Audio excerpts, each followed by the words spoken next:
life has been a lot like that, where I've had my share of close calls and difficulties in life, but found unity. And wow, what a difference that made. And it's still my way, and it's your way, isn't it? Isn't this a wonderful place to be, to share that thought? While I'm gone during the winter, we're in Georgetown, Texas, and there's a Unity Church there. And what they do is, before the minister speaks, he says, laughter is the best medicine. So I thought, okay, I'll start like that too, because everybody seemed to love it. And so what can I say about laughter and confidence? So confidence is taking a selfie without a filter. Confidence is knowing mirrors don't talk, but knowing they don't laugh either. Confidence is feeling like a sugar-high 4-year-old with a Batman cape. Telling the negative committee that meets in your head, sit down and shut up. Knowing that even if you're confident you're on the right track, you might get run over if you just sit there. And as with Alice in Wonderland, believing 6 impossible things before breakfast. And last but not least, confidence is laughing at your mistakes. Laughing at your mistakes lengthens your life. Laughing at your wife's mistakes shortens it. And that's the truth. Okay. So I just want to start by saying thank you to Kate for last week's talk, which was all about love. And love is really what I feel confidence is based on. It's the foundation for confidence. When you are loved, and when you love others, and when you know you have the love of Spirit, and when you know that that energy of Source is flowing through you as love, how can you not be confident? And so that's a place where if we start from that and end with that, this talk is done, basically. But I'm going to take a little more time and tell you a few stories, and because we've all had a kind of, at least in my case, I had a winding path to get to unity. The first half of my life, the first 40 years, I was without a spiritual compass, I might say. I had a grandmother that read the Bible to me, but my family went to church, but they didn't talk about it. They weren't spiritual. It was just something that people did. And so I got very little out of it. And so I can say that growing up, starting in Chicago and then moving to a farm, I felt a little bit insecure and in some ways inferior. I'll tell you why. It's because I was small for my age, really, really small for my age. How small was I? Well, think of being in a tent, going to sleep with a mosquito in there. That mosquito lets you know he's around, but it's really small. So I knew I had something that I could offer, but I didn't know how to express it because I was different from a lot of my friends in that they were all bigger at my age anyway. So when I went into high school, I was 85 pounds. And I was 13 years old, and very few kids were that size. So I signed up for wrestling because they had a category. What's it called? Featherweight. Lightweight's close. Featherweight's even closer. Anyway, as a result of that, I spent 2 years wrestling, and I really got good at it, and I liked it in some ways, but I'll tell you what I didn't like about it. I didn't like the fact that there was somebody got hurt sometimes, and there was always a submission aspect to the loser. So this win-lose was really awkward. And when I went into my junior year in high school, I found out they were just starting a gymnastics program. And the coach was brand new at it, and so I asked him about it and whether I could qualify. He says, "At your size, you'll be great." I said, "Oh, wow, finally my size is an advantage." And so I signed up for gymnastics. And this coach was amazing. He was all about positive thinking. He was all about motivation. He was all about getting into the zone. He wasn't about winning or losing. He was about being in the zone and knowing that you're doing what you love to do and that you can just let go of any concept of winning or losing or comparison at all and just focus on doing the best you can and loving what you're doing. And so the only problem we had was that all the other high schools we were competing with in the area had a 4-year program. So everybody else was 2 years ahead of us. So I knew that I could never hope to do the kind of difficult tricks that they were doing. And the coach said, I'm looking at your form. If you just follow through on good form and just focus on nothing else but having perfect form. So I developed good tricks, a good routine, but it was all focused on doing it perfectly and not getting into trying to compete with all the crazy stuff that some of the others were doing. But I did my backward giants and my forward giants, and I would stop at the top of the bar with a perfectly arched body, my toes straight up, and hang there for what seemed like a long time. And my dismount was what really got me the points. I would do 2 forward giant swings, leave go, flip in the air with my feet straight out, my toes pointed, my arms out, and I would stick it on the landing.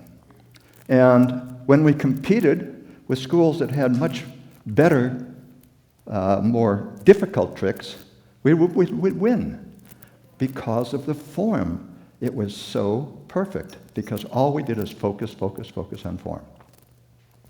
So what is that telling you? What is that telling me? That do it your way. My way was to focus on what I could do well at my size, at my age, and within the competitive situation that I was in, and forgetting about that, zoning in on what I love to do. And so that's kind of an example of what transformed my, let's say, attitude from one of feeling inferior, feeling insecure, into one of, I can do this. I can go forward from here with confidence. And eventually, I got to be a proper size. That helped. When I came out of the Navy, I was 150 pounds, and I'm 150 pounds now. So it was just the perfect place for me to be. Anyway, I want to talk about transformation a little bit because we've all gone through that. Haven't you, in your life, had situations like that where you've come into life not feeling 100% confident, but found something that was your niche, that was your skill, that was your passion, and followed that passion. And by doing that, we do it our way. And that's what this talk is all about, is doing it our way. Because when you do that, everything lines up.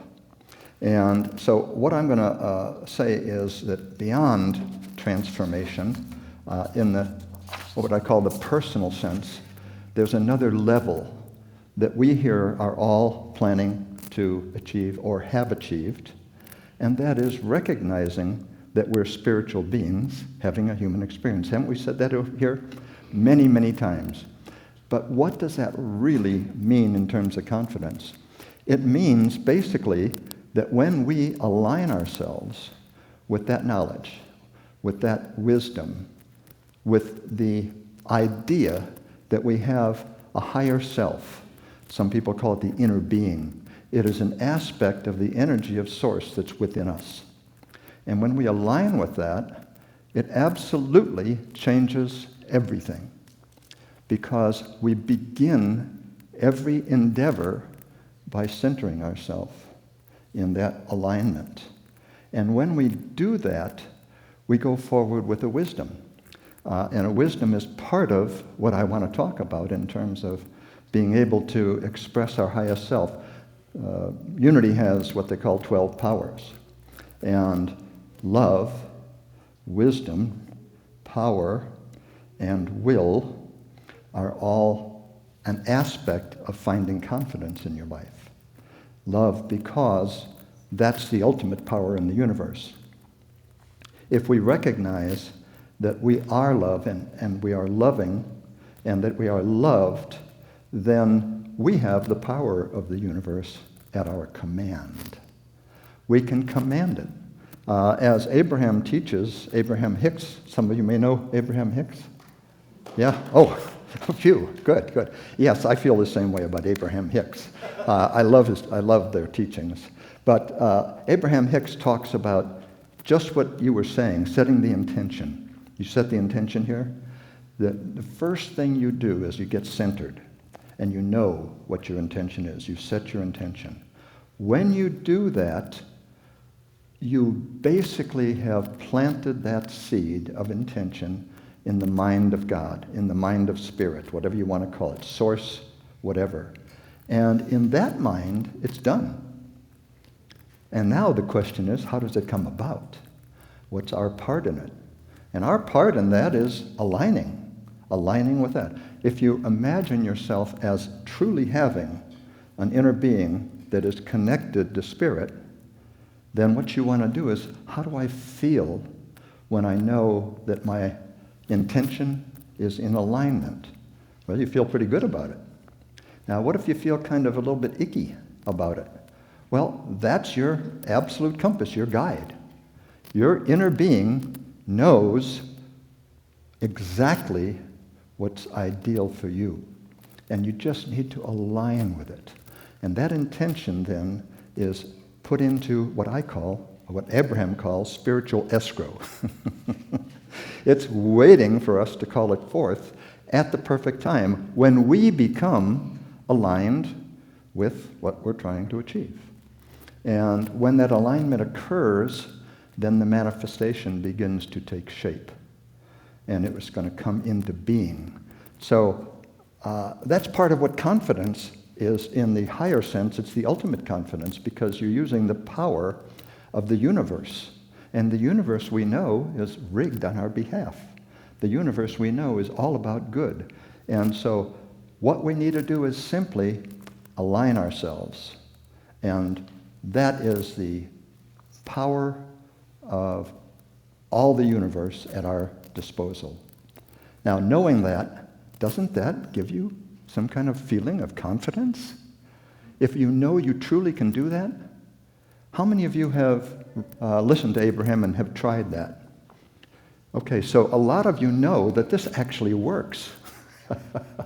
This is an example of something that leaps forward or spirals upward from normal psychology. Normal psychology tells you that confidence is trusting in your own abilities to be able to achieve the results you want in your life. But if you take it at a spiritual level, let me give you a definition of confidence. It's seeing from where you're sitting, where you're standing, right here, right now, seeing everything through the eyes of God, through the eyes of Source. Seeing everyone here through the eyes of Source. Now take a moment and, if you will, turn to your neighbor and say, I see you through the eyes of Source, and you are fill in the blank.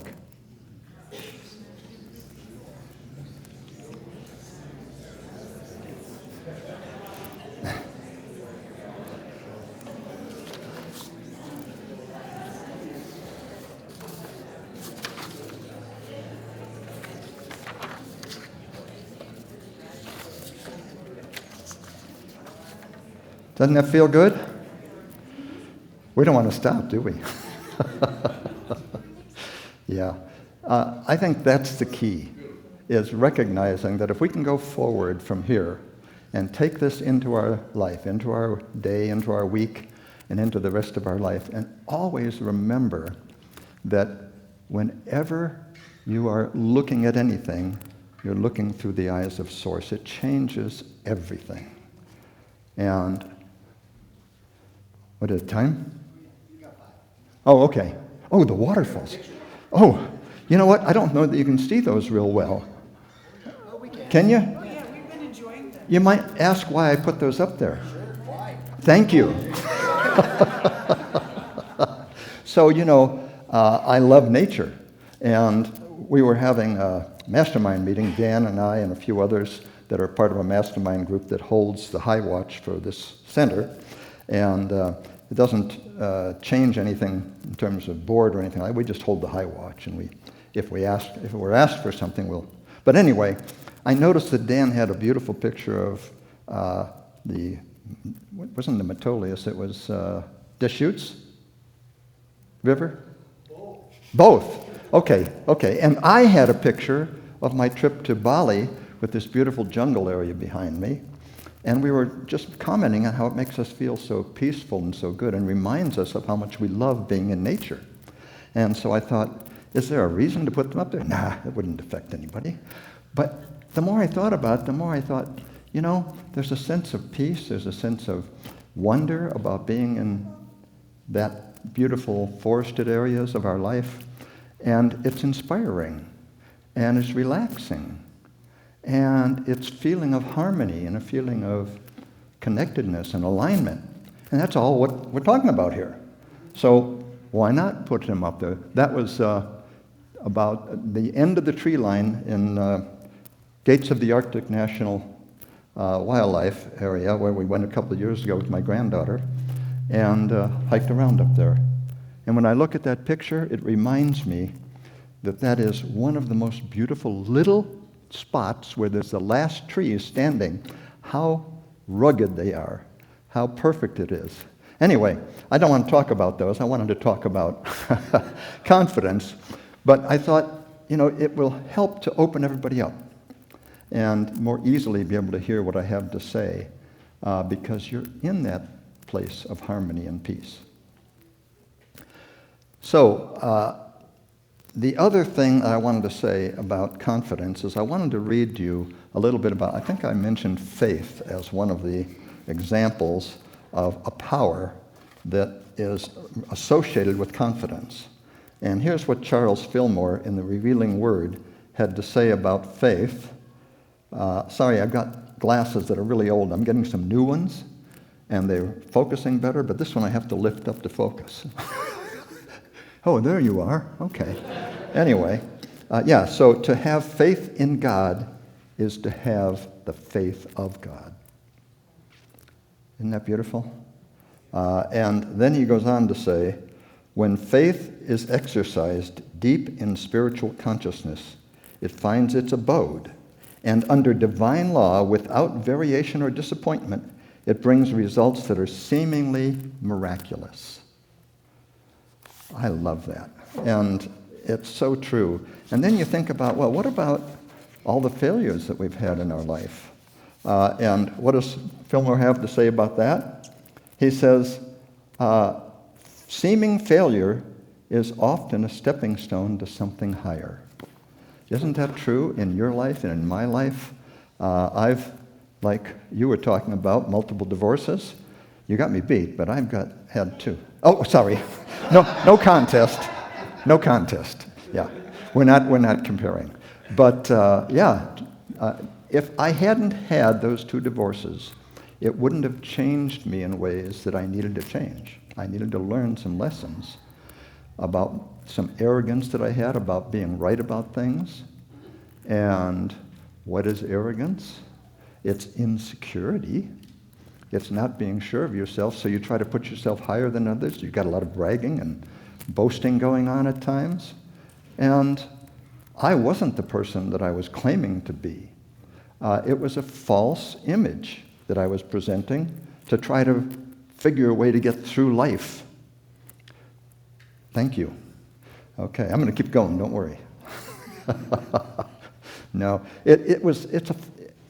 arrogance was something I had to get past. And if I hadn't had those two divorces and come to a low point in my life, I wouldn't have found unity. That's what brought me to unity. And if I hadn't found unity, I wouldn't be the person that was able to connect with and align with Joanne, because she was at unity also. We met there, in fact. So there's so many times in our life where we say, oh my God, that was a failure. I have regrets. No, we've all made mistakes, but no regrets. Let's go through life knowing that life was meant to be lived fully, passionately, excitedly, and know that we can do anything we want with ultimate confidence when we align with Source. Thank you.